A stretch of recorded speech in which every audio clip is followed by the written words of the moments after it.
Hi, everybody. It's Brian Stevens here. We're getting ready to start in just a minute. We're going to start on time. We always value your time, so we're going to start promptly and end promptly.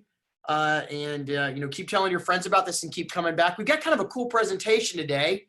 So just give us about another 30 seconds and we will go live.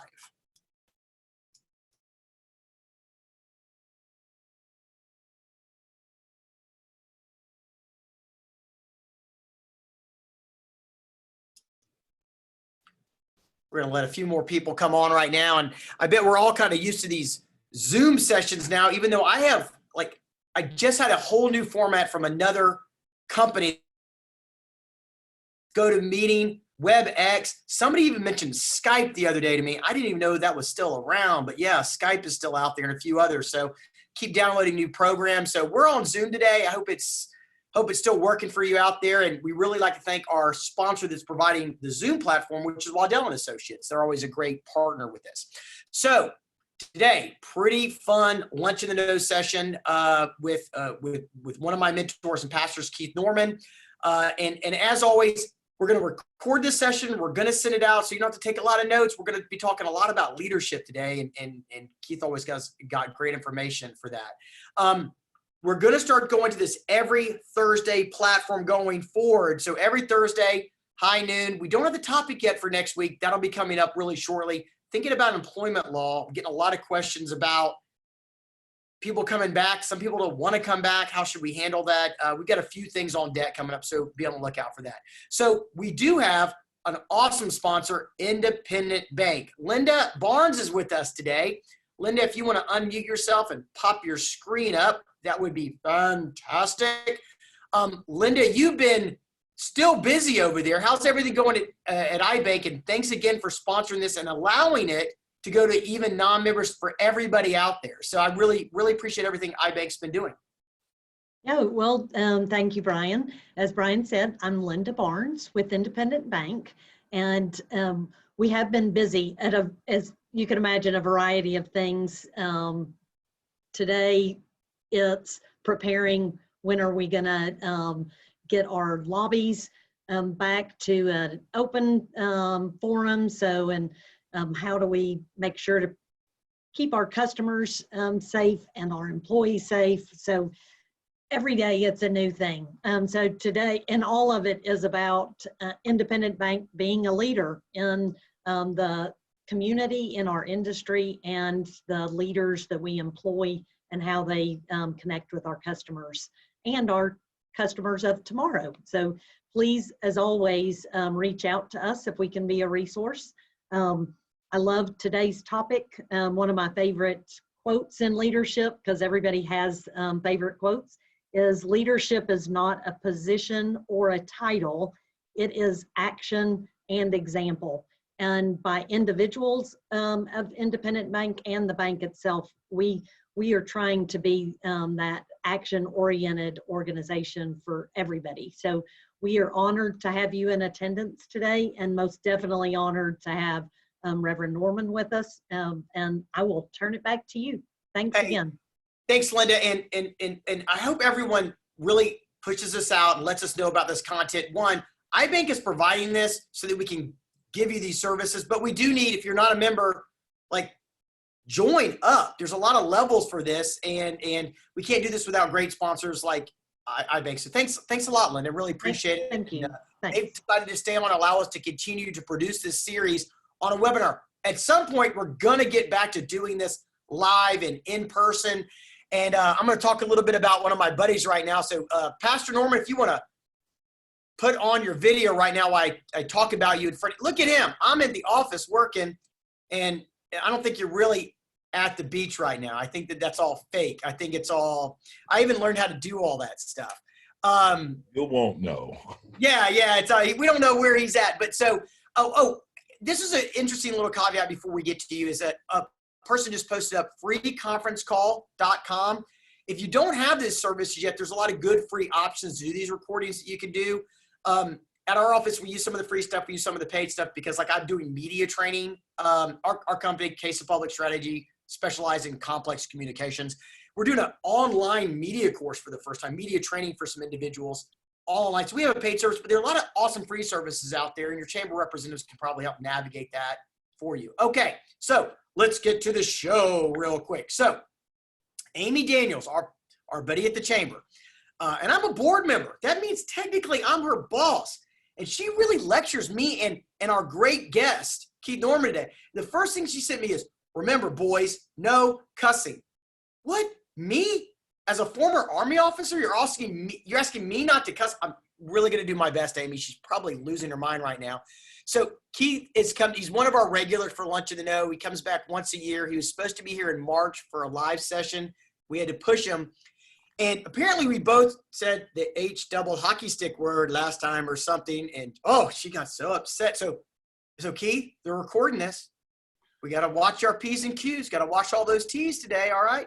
Well, I said it in reference to a location. You said it as an exclamation. There's a difference. With me, it's always an exclamation. Everything I do is an exclamation. So we're going to be careful for Amy so she doesn't lose it and all that. So Keith Norman, for those of you that don't know, we've got a lot of guests coming on. Remember, push this series out to people.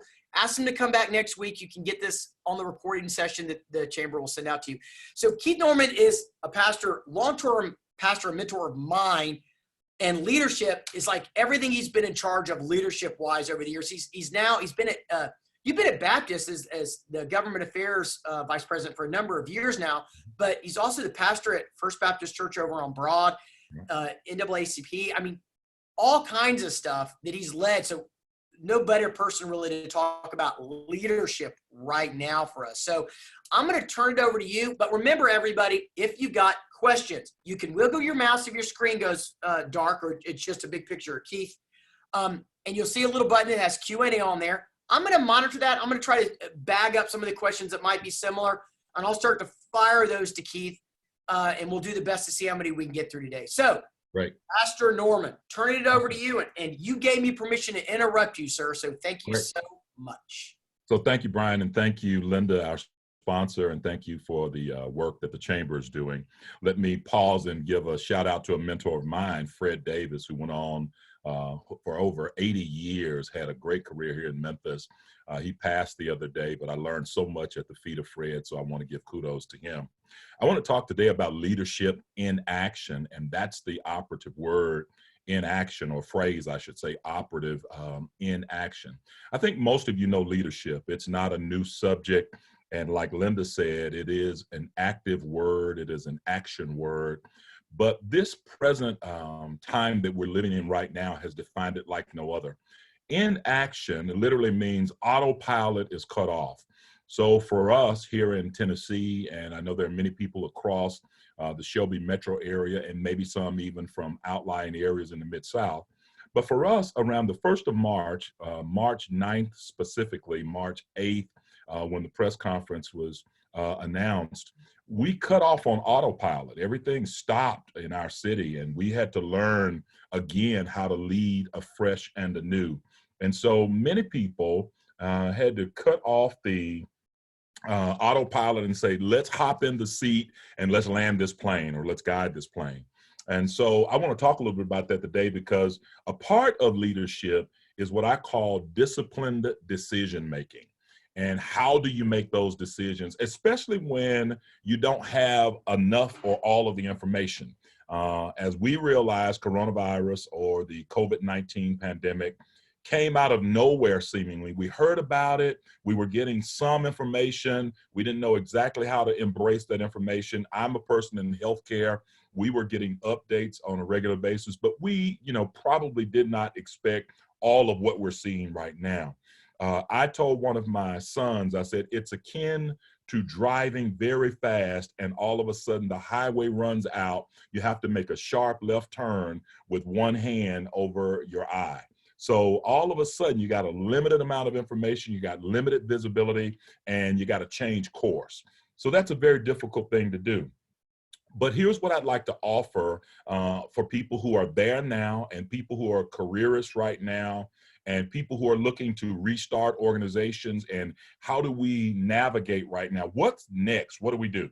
So first thing I'd like to say is, whenever you're making decisions, and whether it applies to this or whatever you do on a daily basis, family, health, and otherwise, acquire the best information available at the time. And I put that tagline on there. I would normally say acquire the best information available, but I'm saying at the time because some situations, as we've learned, this one is very fluid. And so it is incumbent upon you as the leader or you as the person in charge making the decision.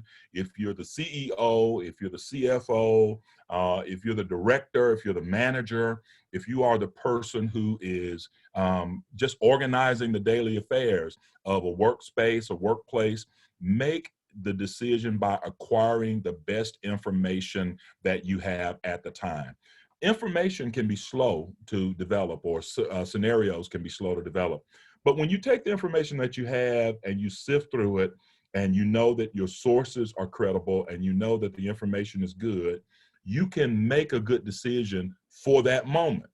That decision is a fluid decision, however. You made the right decision at that moment, but don't get stuck in a rut that you can't navigate and pivot from that decision.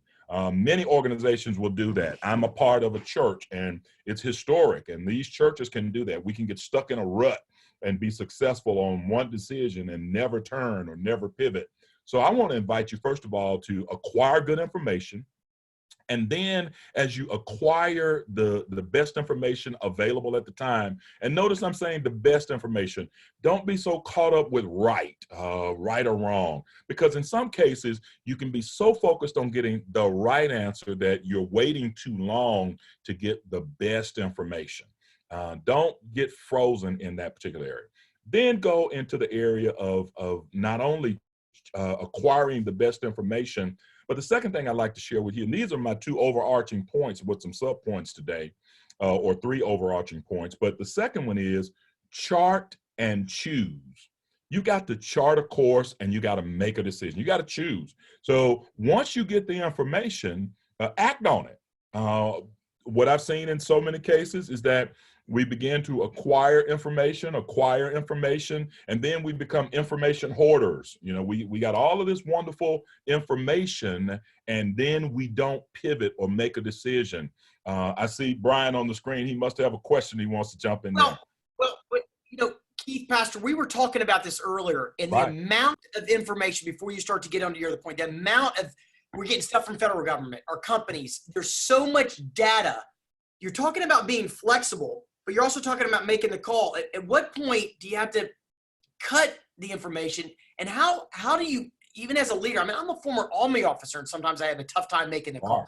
What's your thoughts on cutting what do you cut out to make the call, to make the decision? And maybe you talk a little bit about the example that, you know, with the University of Tennessee or something there. Yeah. And I'm going to give you two quick examples. I'm a basketball player. I played basketball in college, and oftentimes the score would be down to 1 point difference with a few seconds left on the clock. The few seconds that you have left on the clock is for taking the shot, but you have about 30 seconds in that timeout to come up with a strategy. And if there is not one clear voice articulating a plan in that 30 seconds and saying, when we break from this huddle, Keith or Brian or someone is going to take the shot, this is the play. And whatever the outcome is, that's the outcome. But somebody has to come out of the huddle with a clear plan.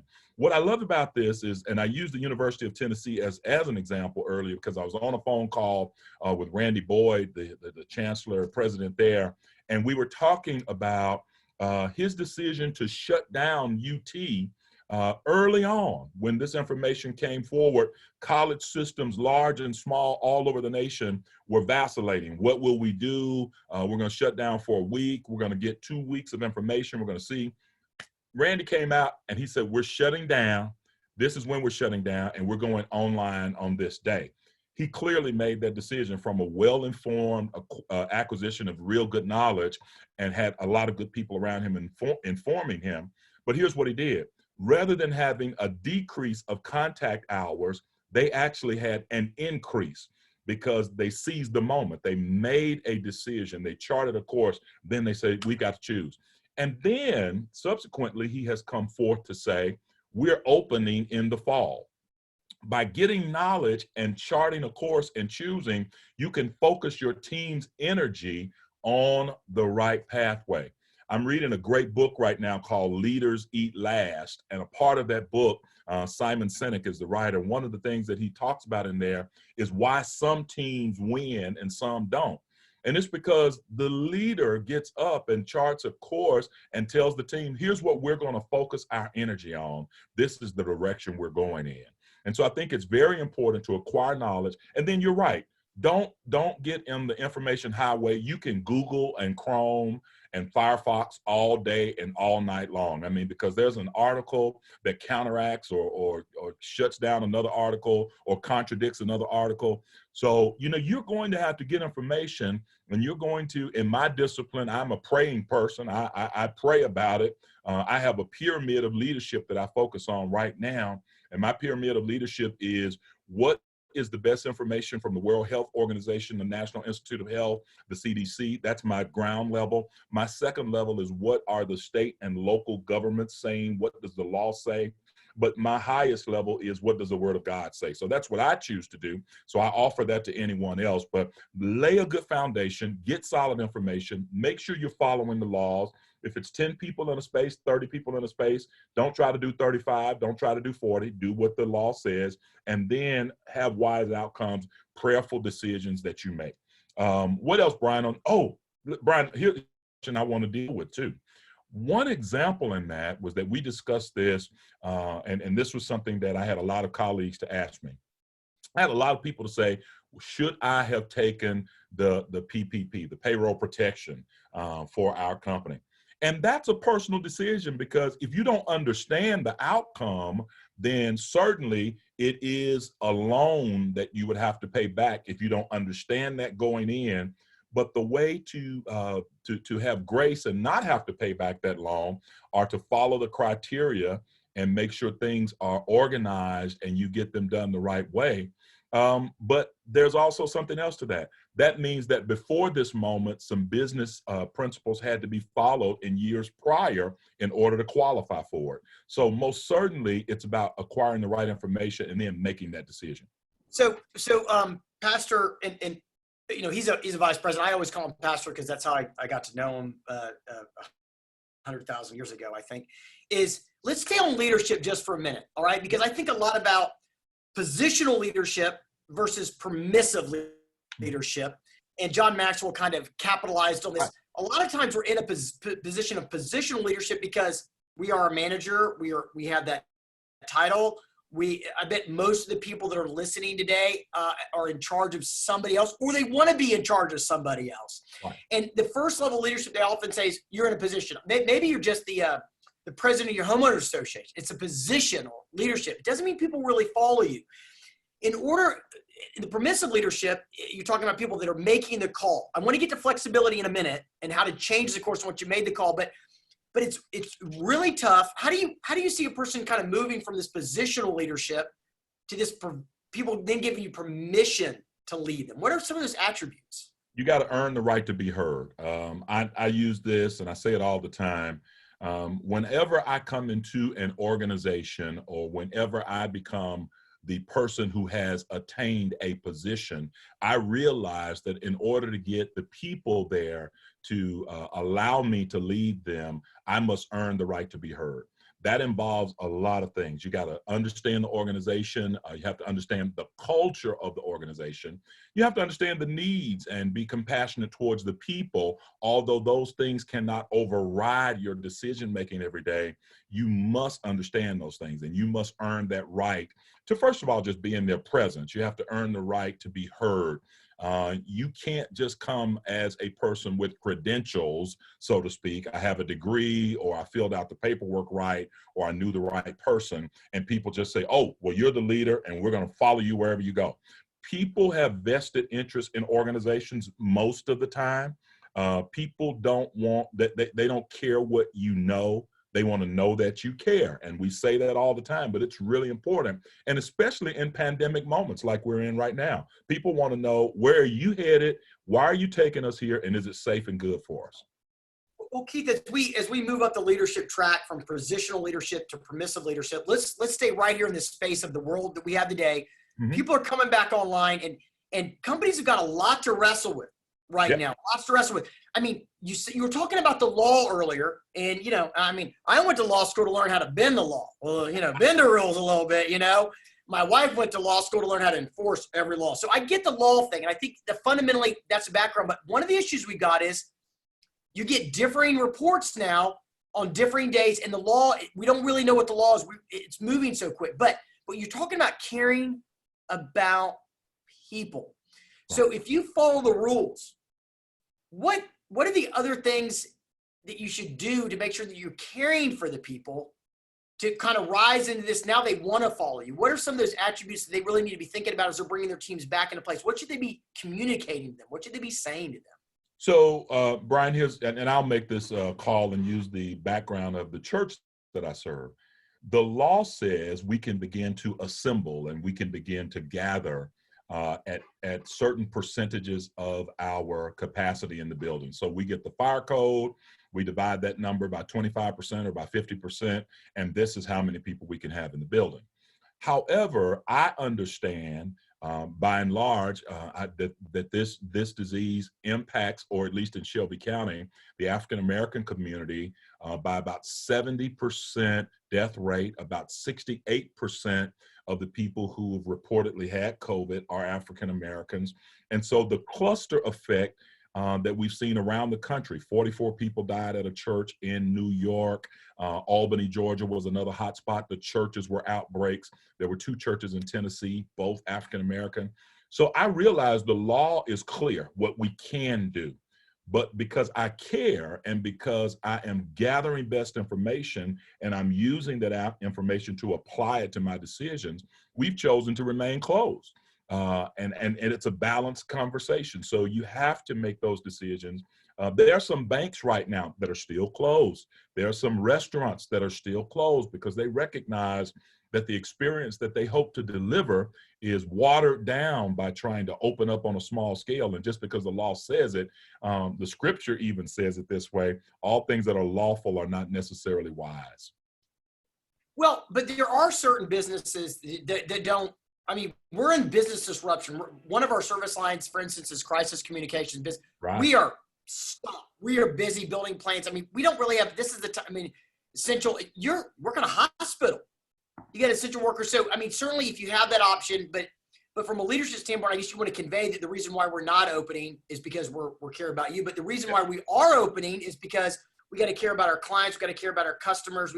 I mean, how do you position that when you got to keep your frontline warriors out there? You got to keep you work for a hospital. You got no choice. How do you? Well, I'll reverse the question. I'll reverse the question. What percentage of your team have you called back to work right now to a regular work schedule all at the same time? Well, that's a great point. So, because I have a more empathetic partners down the hallway than I worked up here by myself for a couple of weeks. My wife would not have me at the house. You will not get a coronavirus if you work at the house. I was only 1 year, but now we started to pepper them back out into quads. So about 10 people, we got about 30 people in this office up here. We got 10 coming in today, 10 coming in tomorrow, but we keep those teams. And this is what we told them. We said, your team is going to stay with your team. You're not going to be exposed to anybody new, so that if one person gets out, then we can kind of shuttle that team, and then they're gone for 14 days. So here's the detail. The detail that you just gave me said more about you caring for the people, and as a result, they are producing the work and the outcomes because someone cares. This is what leaders do. Leaders assess the moment, and they realized how important it is at that moment. The law says and the rules say you could have brought them all back to work. You could have socially distanced everyone. But you realize that there are probably still some threats for the virus. You're giving them some latitude and flexibility. You're demonstrating that you care, and you're deploying them back to work in staggered manner, which is what leadership has to do. There is no one size fit all, by the way, in these equations. Everybody has to pick and choose the model that works for them, and certainly they have to apply it once they've charted that course. So Keith, I'm going to get into flexibility in a second. I still got several questions about that, and people are still this is a joke, I think, with this Lunch in the Know series, that they can do the little Q&A button. If anyone has those questions, they can hit that. But a lot of people start to text me because we did it the first time, and now people are still Same texting me thing. questions. It's great. It's great. It's great. So let's talk on how decisions get made. So there's an old adage in the military is you're sitting down at the bottom of a hill and the enemy's at the top of the hill in a bunker. And you as a leader have no idea whether or not you should take the left flank, Keith, the right flank, or go right down the middle. They're all equally terrible. They're all awful. You've gotten all the data you've got, and they all are equally important.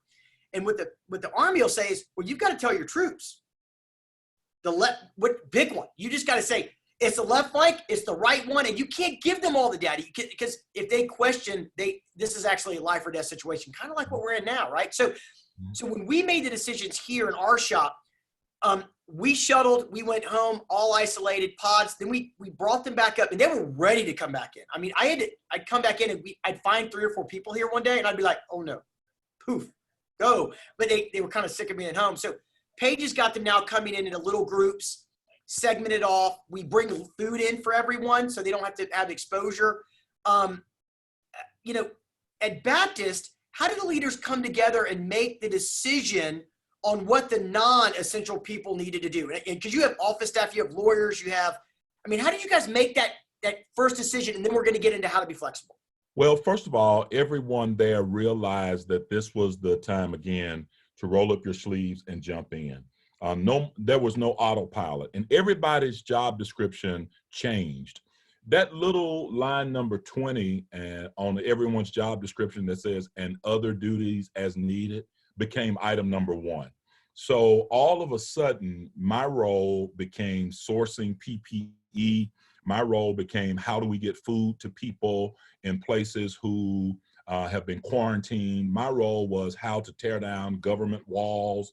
I work in government relations. Okay, I got to stop you. Yeah. You're a pro, and you're totally flexible, and I totally get that. What would you do if you got a teammate in this scenario that wasn't flexible, that didn't want to do all other duties assigned? How do you handle that? I'm about to tell you. But I asked first, so I get credit. Go ahead. But here it is. But you also do, and this is a team assessment piece. When leaders are in critical points in leadership, you have to know your team. One of the things that I do give a lot of credit to my senior leader, Jason Little, is that he knew the background of the people who he had around him in this scenario. A lot of people didn't know this, but before I became a pastor, before I became a hospitalist, I tell people I've worked in hospitals, houses of worship, and also in hotels. I was a successful hotelier and developer before I ever did any of this. And so when we had to come up with an emergency plan for housing people, we had to start negotiating with local hotels around the Mid-South. All of a sudden, I got called off the bench and they said, you're the hotel guy, or you're part of the hotel negotiation team working with another team member for an emergency management plan. So knowing the skills of your team and knowing how to utilize them and how to deploy them or redeploy or repurpose them becomes essential. And sometimes people are not flexible because they don't know if they can handle that moment. I'm gonna tell you a true story that I never ever thought was something that was extremely needful or important. But I played basketball in a place where we would go, and one time per year, it was the noisiest game we ever played. We actually had a guy on the team that had loss of hearing in one ear, and he had low sensitivity in the other ear. And the coach decided in that game that he was the guy to take the shot. And he was able to tune out the noise. I mean, and it is not a put down of that person. It was an awareness of the coach who knew the noise didn't matter to him. He was focused. He was tunnel vision. When he got the ball, he shot the ball. And the team, the opposing team, didn't know that because this guy was just good at what he did. He was able to shoot the ball with a laser kind of focus. And so you find people on your team as a leader and you redeploy them according to the need. You sit down and have that conversation with them. You don't just grab them and say, you're over here. You know, you talk to them. Here's the need that I have. Here's why it's important to the team. This is what I need you to do. This is how we will win together. I think that makes all the difference in the world. Okay, so I always write down a series of takeaways that I have for my own benefit, try to summarize at the end of these. So one of my big takeaways right now is, look, you've got to have your team members be able to shuffle the deck a little bit, and you need to sell them. You need to spend some time. You need to educate them on the need for the changeup and kind of press them. But I got a great question from one of my buddies, Kim, just now came up, and I was thinking about this too. What do you do with the naysayers? What do you do with the ones? So you've done, let's assume for a second, Pastor, you've done some selling, you've educated them. And I'll tell you what we did. We've had some people really rise to the occasion. I had to tell some of them to stop communicating after like 6. I said, you got to shut down. You got to stop, because they were just crushing it. But we had one person, we couldn't get him on board. We couldn't get him on board with his work from home life, and we fired him. So, it sucks. And now we're going to hire him. We're in a hiring mode right now. So it wasn't that we didn't need the help, but they didn't rise to the occasion. But that kind of feels like the nuclear option. Have you dealt with any naysayers, and how did you sell them on this flexible idea of like other duties as assigned? I have dealt with a couple of naysayers, but Brian, I don't spend a whole lot of time trying to save people who are trying to jump in the water, to be perfectly honest with you. After coaching and after you have determined that an individual has the opportunity to learn, you've charted the course, you've given them their part. If you find out that there's just an obstinate type behavior coming from that person, you can lose too much time trying to manage one person and miss the goal with everyone else. So, if you got 90 to 95% of your team working, don't spend 3 to 4 or 5% or even 10 or 15% of your time trying to get that other person, because what your active team members begin to do is see, okay, the way you get attention around here is to not do your job. So I'm not saying completely ignore them, but don't make it a highlight of the staff meeting. Don't continue to make it a highlight of the phone call. Don't continue to bring it up. Just kind of kindly, quietly deal with it, and in due season, it works itself out. You are the person that's, leading. A point that I wanted to make earlier was, once you chart the course, this is the time for you to remain at the wheel. This is not a handoff. When you're leading and leadership is in action at this type of, a crisis or pandemic, you can't hand it off to someone else. So that iceberg that you see up ahead is larger under the water than it is above the water. You've got to stay there, because your skill set is what brought you there. And this is when you're also clearly going to be defined as the leader. You remember you asked a question earlier, how do you move from the positional leadership to the permissive leadership? This is when people rubber stamp you and they validate you and say, this is the person who is here for such a time as now. So this rule that I am still trying to learn, which is, don't focus on the bad apples. Focus on the good apples. All too often, and this almost comes up from our education and grammar school. This is how so many people are taught now. So it's not really our fault, but it's not our fault, but it's something we've got to deal with. This, spend more time on the good people. Spend more time on the winners, because all too often we spend 80% of our time on the 5-10% bad people, coaching, and don't ever stop doing that. And we don't spend enough time coaching the ones that are doing well and elevating their game. Right. That is a monumental lesson that I'm still trying to learn, despite. Can I give you some grandmother wisdom on that? Please. That's why you're my here. My grandmother said there are no bad apples. She said there are some that you cut the rotten part off and you cook them and make apple pie. It all sorts of purposes for these things. And so she was a master in the kitchen. She could make an apple pie. She could do preserves. She could do apples for me to eat. But in other words, it's the leader who looks at it and says, this is where this is a best fit. Now, sometimes you do cut off as much as you can cut off and throw the rest away. And you say, this is all I can do. I get separation, but what I don't get is leaving the bad apple in the bunch to rot the other apples. Well, there was an old rule that I heard, and I've augmented it, which is, the first time you think about firing somebody, fire them. I don't believe that. I think that I really prefer is it the right person in the right seat?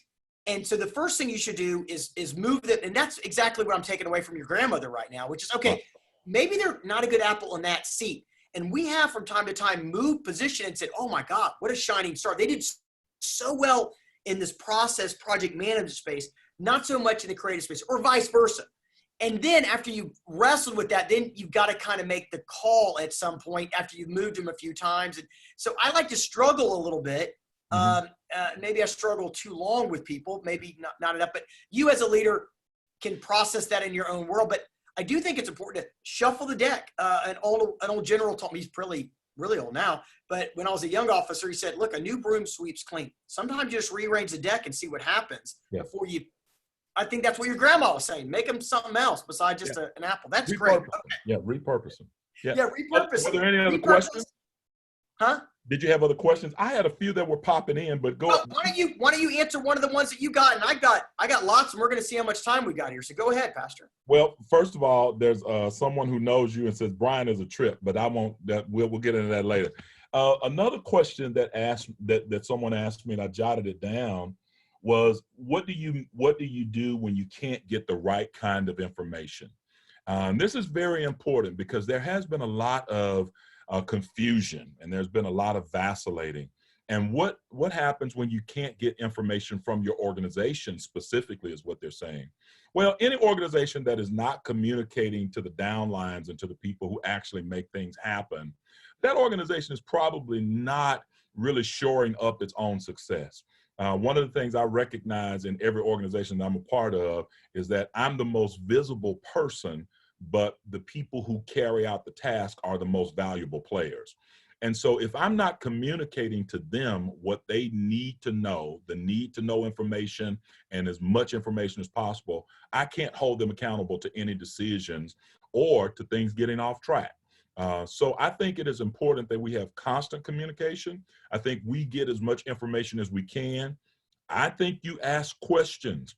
Don't sit in a place where outcomes or the experience is on you, and ultimately the weight of the inactivity or indecision will be upon you, and you have failed to ask questions.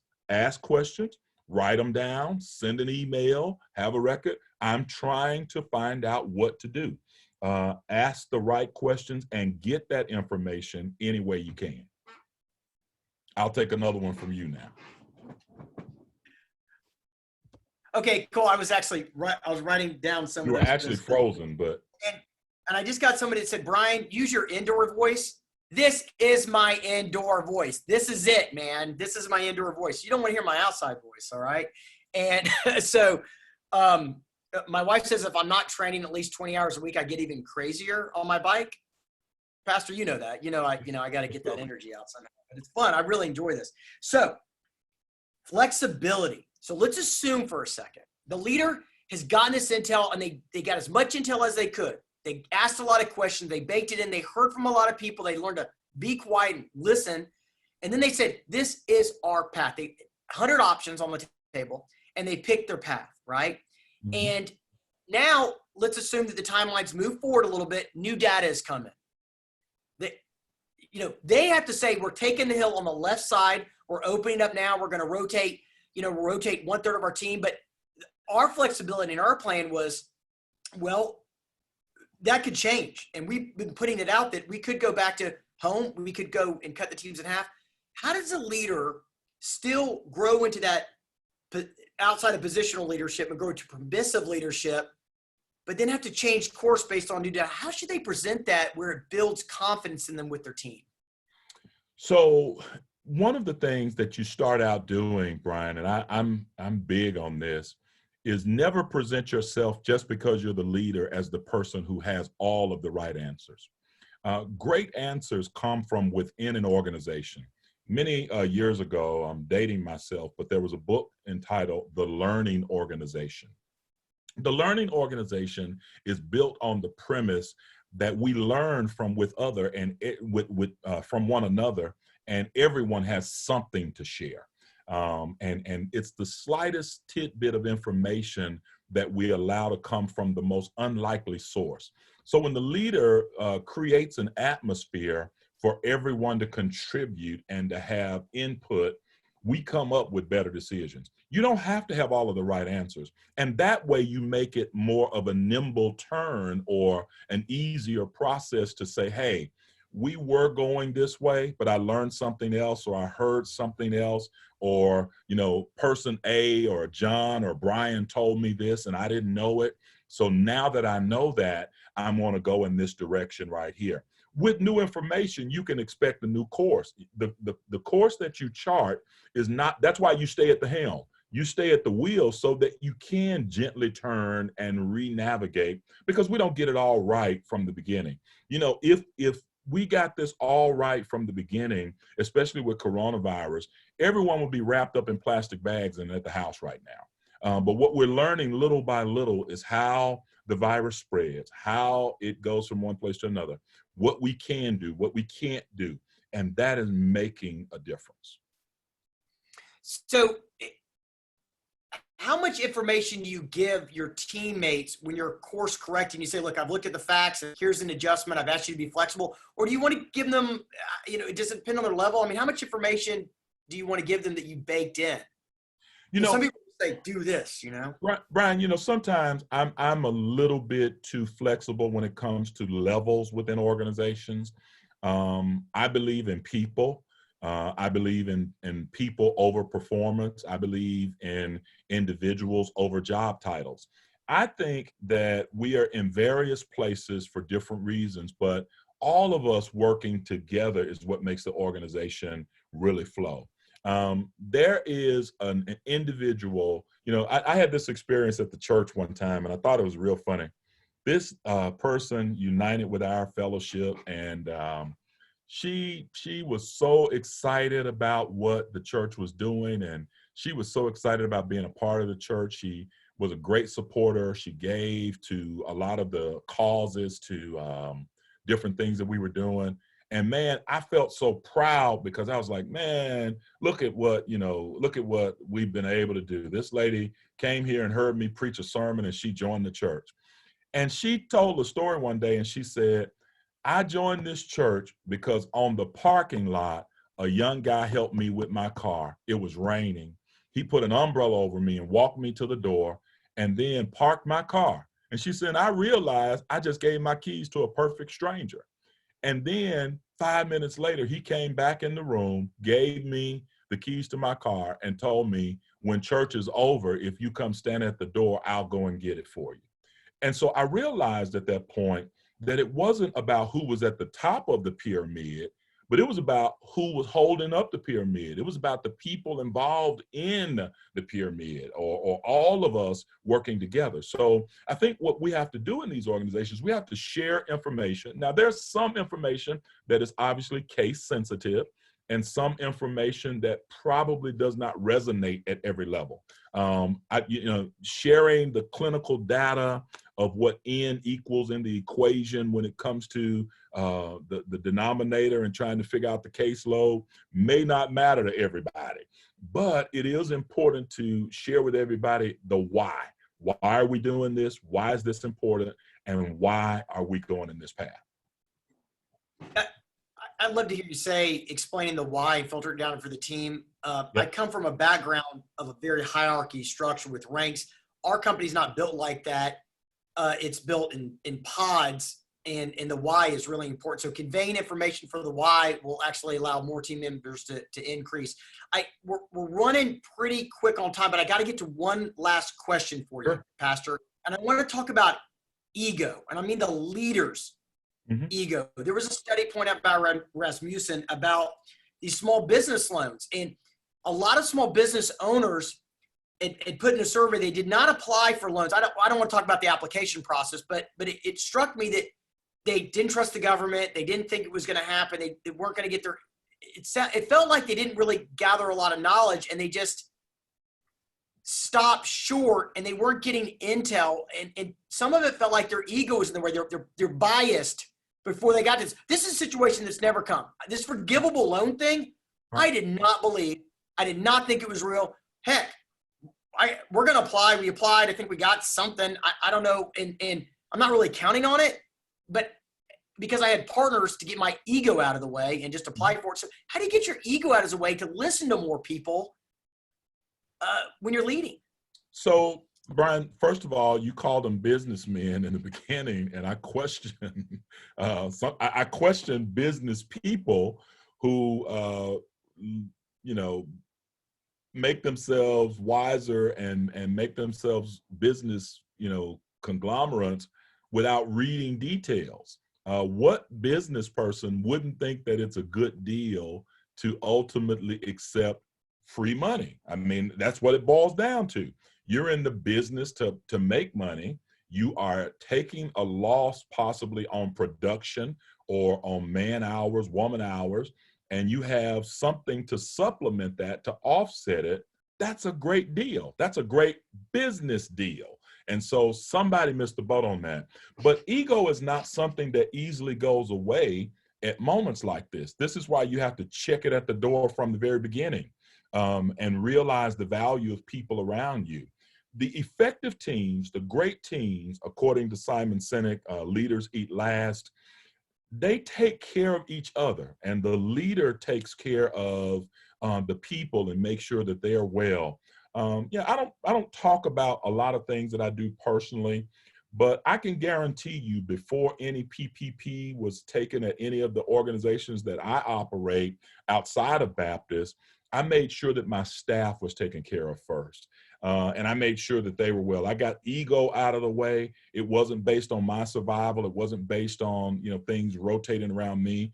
I heard you say it. You came to the office, but you let everybody else go home. You figured if someone had to be here, and you probably answered the phone, you probably did everything you needed to do. In the times that we were shut down, Brian, I came out, I cut grass around the church, I picked up paper, and people asked me, what are you doing? I'm doing the job that needs to be done. Because if I care for the organization, I care for the institution, there's nothing that's beneath me. I want to see it thrive, and I want to see it survive.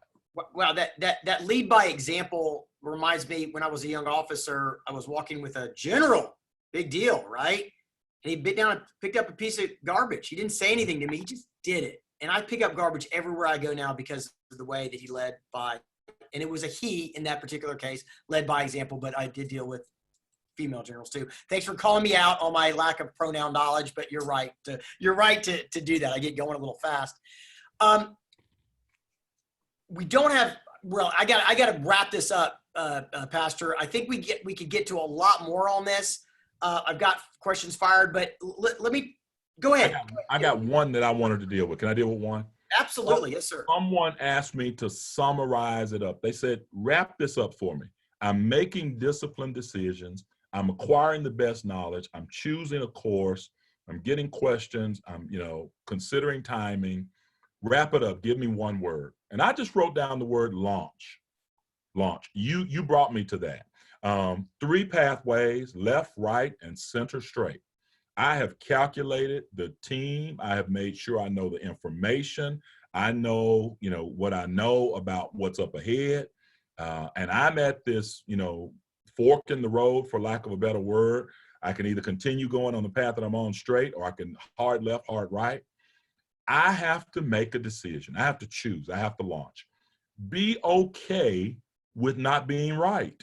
With every decision you make, there is a 0.001% that you're not right and that it could go the other way. But when you've done the best that you know how to do and you made that choice, go ahead and launch. That would be the one word I'd sum it up with, launch. Well, normally I wrap it up, but you just did a great job. Thank you. But one extra thing is communicating the why you're making this decision can at times bring in those naysayers, get your team a little bit more motivated and get a little bit more buy-in. I thought that why discussion was really powerful for me. Pastor, thank you so much. And thank you to Independent Bank for sponsoring this. Push this out to your teammates. This is good information.